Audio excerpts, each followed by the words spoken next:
मायके से अच्छा ससुराल। शादी को कुछ ही दिन हुआ था और आज काम वाली भी नहीं आई, इसलिए सिमरन बर्तन धोने लगी। धोते धोते उसके हाथ से कांच का कप नीचे गिरकर टूट गया। कप टूटते ही वह डरने लगी कि उसकी सास अब बातें सुनाएगी। आवाज़ सुनकर सास दौड़ती हुई आई और बोली, बेटी क्या हुआ? सिमरन बोली, माँ पता नहीं ध्यान रखते हुए भी कैसे मेरे हाथ से कप नीचे गिर गया। सास बोली, बेटी चिंता न कर, कप ही तो फूटा है, तुम्हें चोट तो नहीं आई। मेरी बहू से महंगा है क्या ये कप? और हाँ, तुझे अभी यह सब करने की क्या ज़रूरत है? मेहंदी भी नहीं उतरी अभी तेरे हाथों से।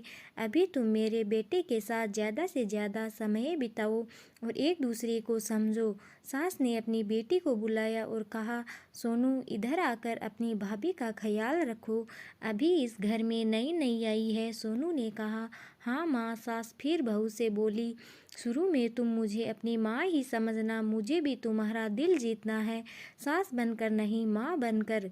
देखते देखते सिमरन के आंखों से खुशी के आंसू आ गए, छल छला गई उसकी आंखें और सास के गले लगकर बोली, मैंने एक माँ छोड़ी तो दूसरी नई माँ पाई, बल्कि आप मेरे माँ से भी ज़्यादा ममता मेरे लिए रखती हो। यदि घर में यह कप टूट जाता तो माँ भी दो बात कहे बिना नहीं रहती।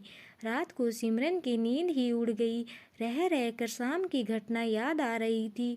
सास के बारे में उसकी जो सोच थी उसकी विपरीत सास का व्यवहार पाया। उसका भी कसूर नहीं था ऐसा सोचना, क्योंकि उसने लोगों के मुंह से बुरी सास के बारे में ही सुना था। सिमरन अपने अतीत में खो गई।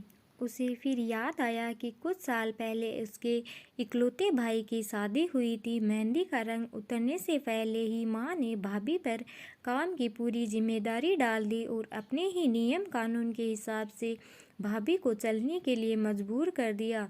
माँ ने भाभी को घर में एडजस्ट होने में ज़रा भी वक्त नहीं दिया।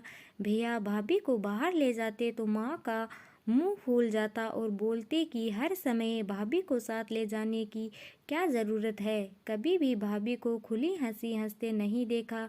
समय के साथ भाभी ने सहना छोड़ दिया और फिर घर में हर रोज़ झगड़ा होने लगा। एक दिन भाभी के हाथ से कांच का गिलास नीचे गिरकर टूट गया।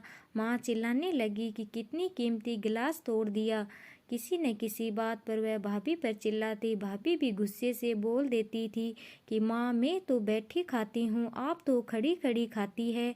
जब से आई हूँ तब से रोज़ दो चार जली कोटी सुना दो, तब तक आपको चैन ही नहीं मिलेगा। कभी मेरे माँ को तो कभी मेरे बाप को, हमेशा मेरे मायके वालों को कोसती रहती हो।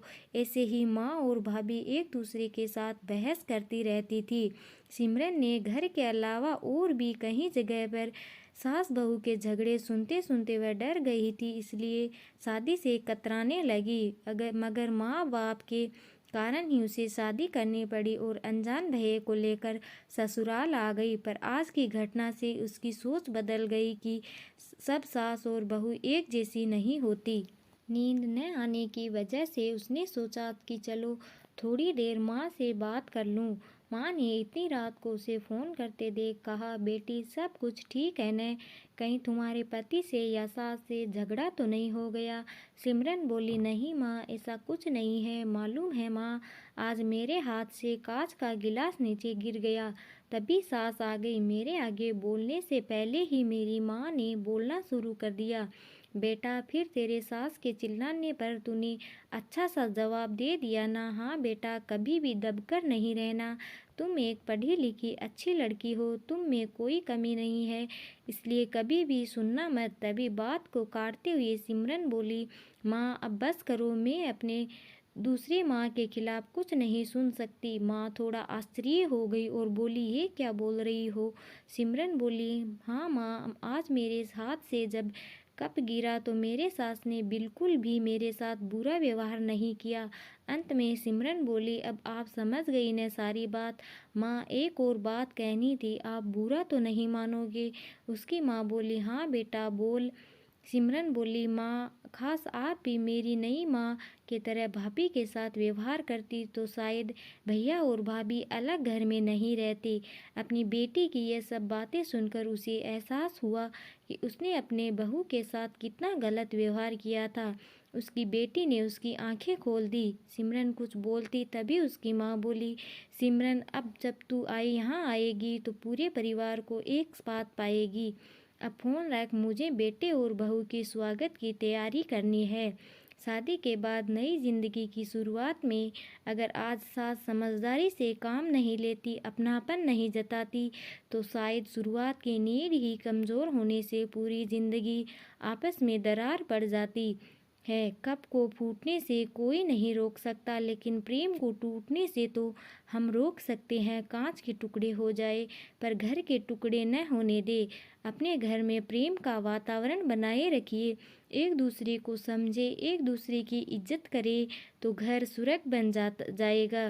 घर नरक से स्वर्ग में बदल सकता है यदि बहू सास को माँ मान ले और सास बहू को बेटी मान ले। दृष्टि बदलने से सृष्टि बदल जाएगी और एक औरत चाहे तो घर को स्वर्ग बना सकती है और चाहे तो नरक भी बना सकती है।